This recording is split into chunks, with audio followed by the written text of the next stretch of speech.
Peace and love. Welcome again to the Northeast Political Prisoner Coalition podcast, aka NEPPC podcast. I'm Brother Frank. I'm with my brother and former political prisoner, Abdul Haq Islam.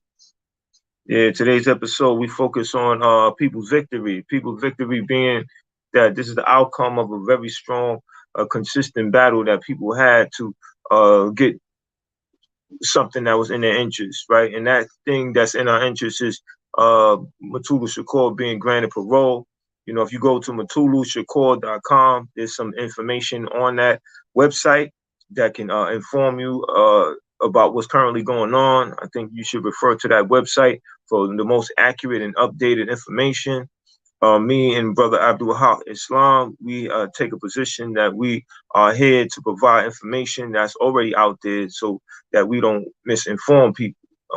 Right here, we say donate at MutuluShakur.com. You could donate directly to them so you can avoid being misled by anybody who has a different agenda than what we have. We use our platform to make sure that political prisoners have a say so, are talked about, are discussed in the manner in which is beneficial to them being able to come home. So at this time, we want to talk about Mutulu, his contributions to our people, and why this victory is so important to the political prisoner work. Because if we don't have no victories, then we don't have no reference points in terms of what we can do and what will bring us our desired outcome. So here we are today to talk about Mutulu coming home, and we want you to please like, please share with at least 10 people, and let's continue to have this dialogue because it's very important. Brother Abdul Haq Islam. Peace and love, brother and sister. I hope Brother Mutulu will see this. You know, the brother was just granted parole after more than 40 years. After almost 40 years. Being down, you understand? And you know, we keep our ears to the ground. There's going to be celebrations all over the place. And, you know, we want to reach out to those who know who Mutulu is, and as well as to inform people who never heard of Mutulu. You understand? Bad, courageous brother, stand up brother, love the people, you understand? Sacrifice everything, you understand? With no thinking of nothing else but his people, you know. Like I said, it's going to be celebrations all over the place. Keep your ears to the ground for that. You know, we are asking people cross country, nationally, you know, to inform people of who Mutulu Shakur was. Mutulu Shakur, Black Liberation Army soldier, you understand, incarcerated for expropriating, brings expropriation was, you know, some cash that they stole from Africa, you know. Now he's going to be free, you know. And also we encourage people to keep up the pressure to get him out as soon as possible because he has 4th stage bone cancer, you know, and recently the doctor gave him 6 months to live. And as it is now, they're talking about him coming home in December. So we're saying to keep up the pressure, to get him out earlier, you know, to be out here among the folks. You know, he's going to be in Cali, but New York is going to be off the chain celebrating.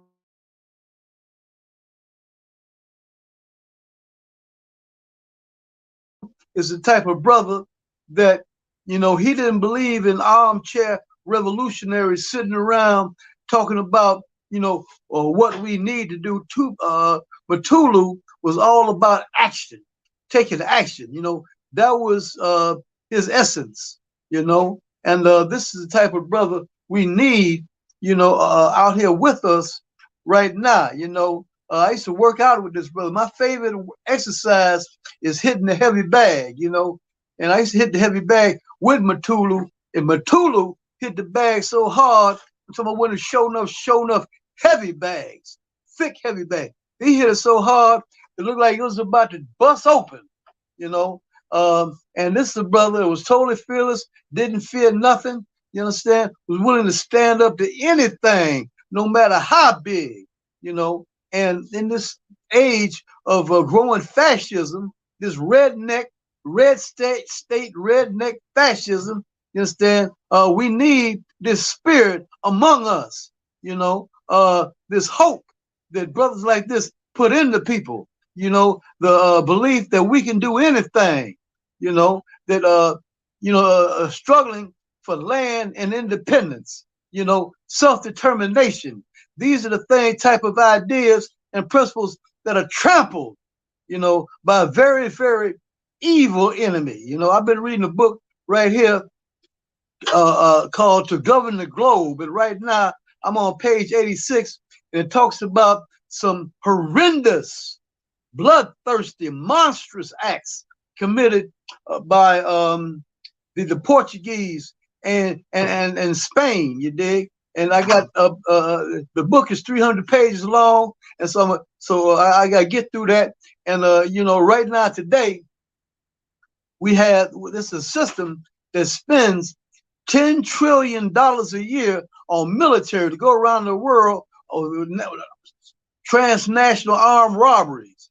You know, these are the type of folks who want to tell you, you know, who is your friend and who is your enemy, you know. And so the pattern was established, you know, long ago. I just said the pages I'm on right now, I got the page 82 talking about the Portugal and Spain, bloodthirsty monsters, you know. And these are the type of people that will give you a totally false view of reality, you know. So it's our duty and our responsibility, you know, to tell the truth to the folks, you know. And so you know, we real happy, you know. We're jumping up and down, you know. Mutulu is coming home soon, you know. This news is flashing everywhere, you know. It's pounding the heartbeat of Black America. Mutulu had a heart big as all our doors, you know. Heart big as all our doors. That's who Mutulu is. Heart big as all our doors. Yes. Peace and love. All right. So you know, Mutulu's gonna be free, you know, and that's a very, very beautiful. Gonna be a beautiful day when he come home. Exactly. So this victory, this people's victory, means a lot to me, and I know it means a lot to those who doing political prisoner work, because we see when Sundiata came home, that was a big victory for us. We see with Jalil Abdul Muttaqim came home, that was a victory for us. When Sekou Odinga, when he came home, that was a big victory for us. And now Russell Maroon Schultz, when he came home, that was a big victory for us. And we are putting into practice the idea that the state don't free political prisoners, the people do. And what does that mean? That means that we have our mental capacity. Our limitations is only restricted by our mental capacity, meaning our ability to think within limits, right? When doing political prisoner work, you have to think out of limits. You have to think beyond what you normally would think, in terms of what you are deciding to do. And what I mean by that is that be creative, come up with different concepts and ideas to bring awareness about political prisoners. I know me and the brother Abdul Haq Islam would be out in a community of Queensbridge. We haven't been out there in a while, but you know, we were given a platform to talk and have dialogue with the community of our political prisoners. And we use that to bring an idea that's not normally brought to the community. And that's just one of many ways that we could bring that idea to the community. You know, next month of be December, Kwanzaa will be celebrated and recognized by a number of people of African descent and our allies. And this is a time that we focus on those 7 principles, that we utilize one of those principles, or if not more than that, on sacrifices of our political prisoners, because we have to make time for them, because they did time for us. And some of them are still doing time. People like Ed Poindexter, Veronza Bowers, Joy Power, people you heard us speak about on numerous occasions. So Mutulu coming home is further inspiration for us to do our work, meaning that we can bring others home and we can talk about their contributions, and we could decide on what tactics we could use to bring others home. And I think that when we come on this platform every week at 12 o'clock, that's what we're doing. We're talking about being consistent, and we're doing more than talking about being consistent. We're actually putting into practice. We're being on our platform, on our podcast, and we're continuously circulating that idea about bringing Mutulu home, or I mean, bringing political prisoners home, right? Because Mutulu has been granted parole, so he'll be home. If everything goes right, he'll be home soon. If he's not home already, like I said, go to Mutulu Shakur.com and get current information, and follow it as the information updates. And we want to respect how the family wants to do their business. And there it is again. Donate at MutuluShakur.com.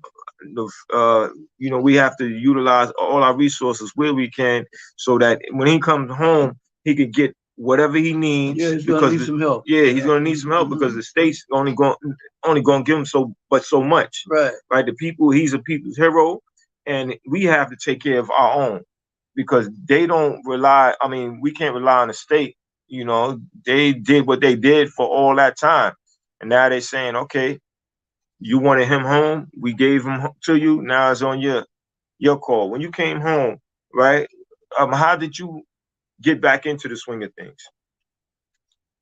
Well, brother, when I came home, I was greeted by, much welcome, among the masses, so I got right back into the swing of things. I got right back out there, doing the work, you understand, hitting the system with them overhand rights and them uppercuts, them bolos, you understand, and them thunder kicks. Yeah, but most importantly, you was happy to be with your loved ones. Yeah, people that loved you, people that wrote you. You had missed numerous birthdays. You had missed numerous weddings. You have missed numerous funerals. Yeah. Homegoing services. You have missed numerous activities in which you could have moved your people forward. So when Mutulu comes home, he's getting back to his family, and they're going to show him some love. They're going to take care of him, and do the best that they can with whatever time that he has remaining, because he's seriously sick. I had had homecoming celebrations, and the folks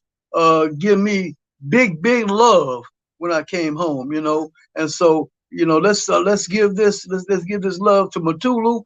He's coming home, all praise to Allah, and we these type of brothers we need out here, with the rise, redneck Trump is running for president, and his goon squad is going to be on the move. There is going to be violence against our people, so we need a spirit of resistance, a spirit of self-defense, and that's what brothers like Mutulu represented for us. But as members of the December 12 movement, we are very, very familiar with Mutulu. Our leadership, know Mutulu from childhood.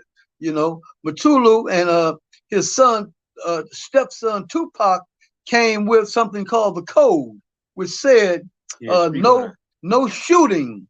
You understand? In their schools, you understand, to slow down the shooting, and young brothers, you understand, love Mutulu. Mutulu has a very, very persuasive way with what we call the young hard heads in the street.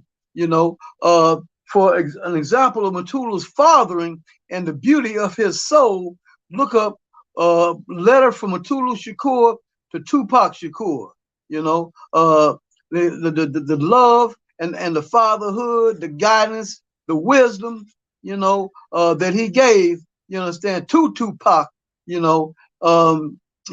very, very valuable. Also the code said no snitching.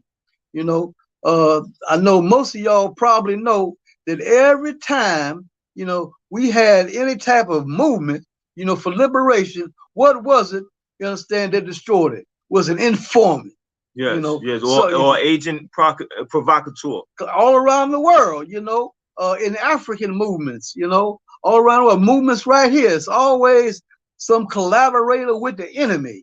You understand? So a principle that Mutulu, you understand, gave us, you understand, like a lightning strike was no snitching, you know. Yes, So yes. that's something that we need to get down with.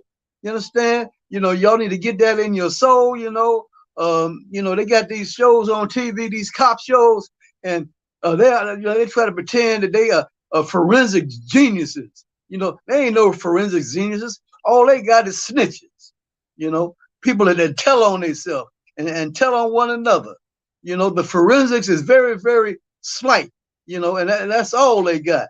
You know, so we're saying that enshrine that and enshrine that as we enshrine the character and the being of Mutulu, Right. you know, We have Black Power. yes, we have examples of integrity. We have examples of people who stood on principles and Yeah, understood that, you know, this is bigger than me. And I'm right. going to make a sacrifice and I'm going to make a commitment to making the world better.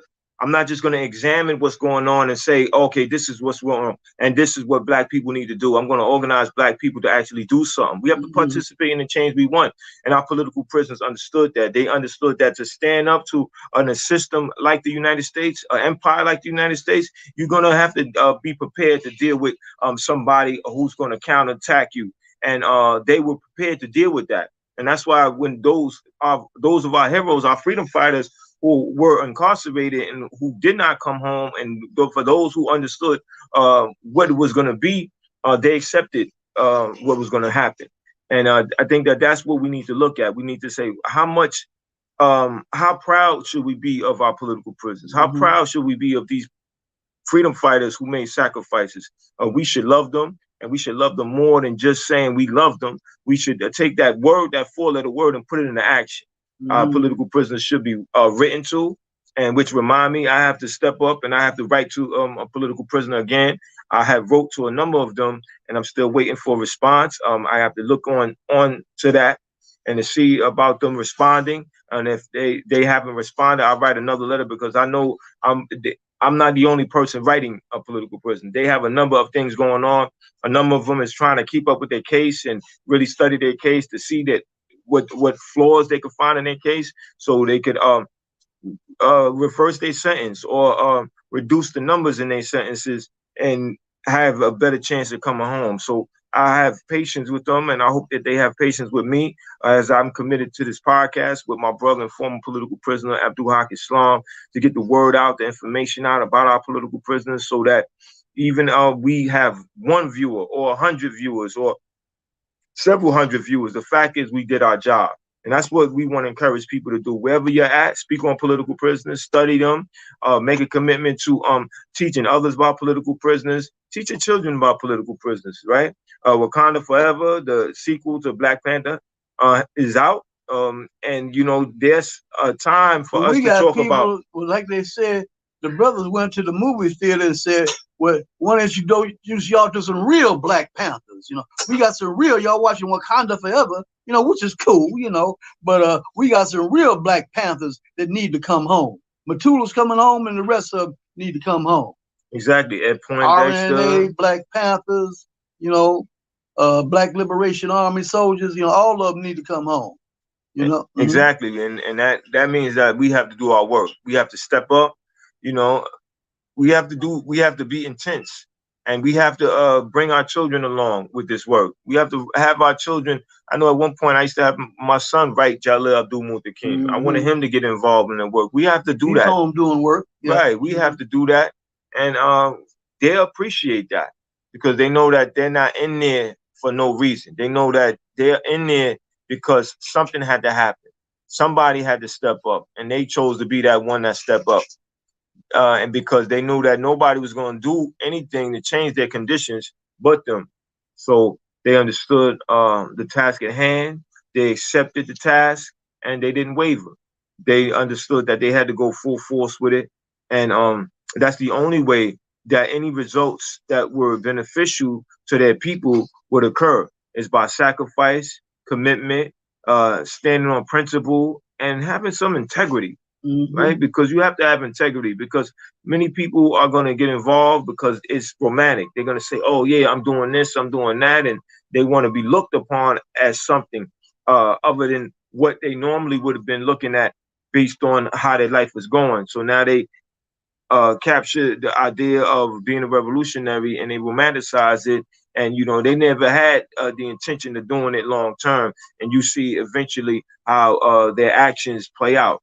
But I say that to say this, that our political prisoners are real. They're incarcerated. They're waiting for us to bring them home. We have to get organized. We have to get others involved. So for those of you seeing this, please hit the like button and share with at least 10 people. Let's get the subscription up. If you haven't subscribed, please subscribe to our channel, because as we increase our viewership and our subscription, then we have more resources. We have the opportunity to use resources to bring this idea to other people that need to know about our political prisoners, who need to know about Jalil Abdul Mutakim, who need to know about Sekou Odinga, who need to know about Mumia Abu Jamal, Varanza Bowers, Imam Kamal Jamil Siddiqui. Alameen, Yes, all Joy of them, Powell, Joy all Powell, of them, yeah. all of them. Their names should need Mm-hmm. to be said They regularly. family, they Yeah, family. exactly. And our family is Mm-hmm. sitting there waiting for us to bring them home, and Yeah. we got to do that. We got to make that happen. That has to be real to us. We have to make a commitment to that. And that can happen. That's why we're doing this podcast on a weekly basis, because we understand that we have to remain diligent with this.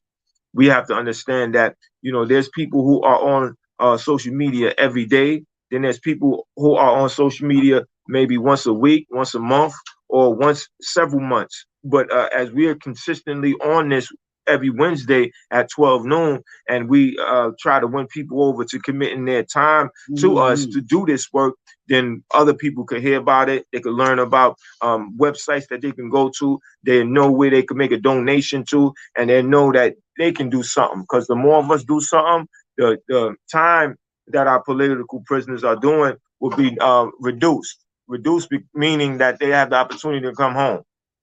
And the only way that's going to happen is by us taking action, us being organized. Sundiata said it, and you'll hear me say it a number of times. The state don't free political prisoners, the people do. And the people freed Mutulu. Right, and the people Right. free Mutulu. He was in there for almost 4 decades. Mm-hmm. And that's a long time. That's a lot of things that he missed out on. But he I understood. went to his trial. Wow, what was that like when you went to his trial? It was. I mean, it was. The mass, the people came out. It was kind of sad seeing them jamming him like that. I remember that the traitor, Tywin Rising, sitting on the witness stand. Like he was proud to testify. That's a disgrace. Never be proud to testify.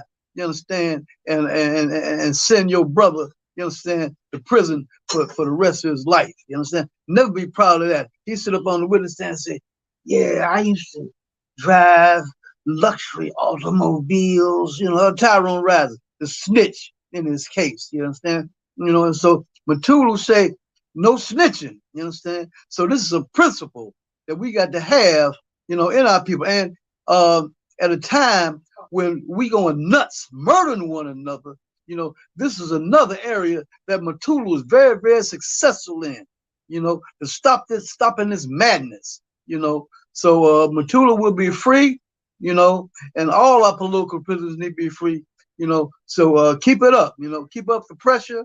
Keep it up. We won, it was your efforts, you understand, that won, you understand? And so, we're gonna continue this work, I'm up in there, they zip me open, you understand? Open up my heart, and my heart goes out to the people. And even from a hospital bed, I mean, from going through rehabilitation, the brother's still making time to do political prisoner work. We meet up, we make an episode happen, and we bring it to the masses, because this work has to be done. Brother Abdul Haq Islam, he know what it is to be inside. Can't nothing stop us. Right. It's bulletproof open love. heart surgery and nothing Ain't nothing gonna stop us. Exactly. So we have to do our work.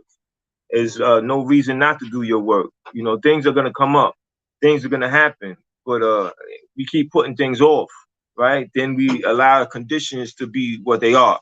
And when we have a political prisoners or a number of political prisoners, then we understood that they stood up to the conditions, and the result was that they are currently incarcerated. But these are not just sentences; these are revenge sentences, because the state says that our political prisoners had the audacity to not be complacent. They had the audacity to not remain subjugated in the current situation. Stood up when our people are being shot down in the street by bloodthirsty pigs who get away with murder. They want the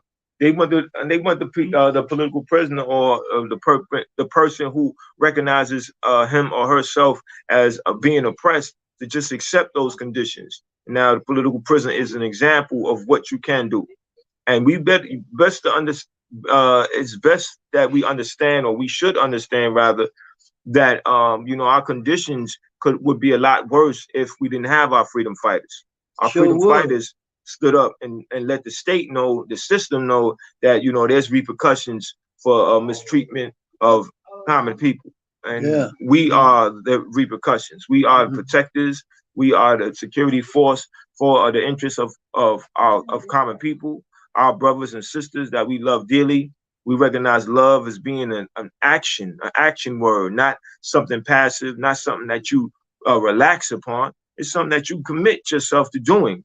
Because when you say you love your mother, you love your grandmother, you're there to take care of them. You're not looking to be monetarily compensated. You standing on principle, and that's exactly what our political prisoners do. They stand on principle. They were part of organizations that fed the community. Mutulu was a part of a procedure to use acupuncture to get people off of dope, off of heroin addiction. Check out Dope is Death.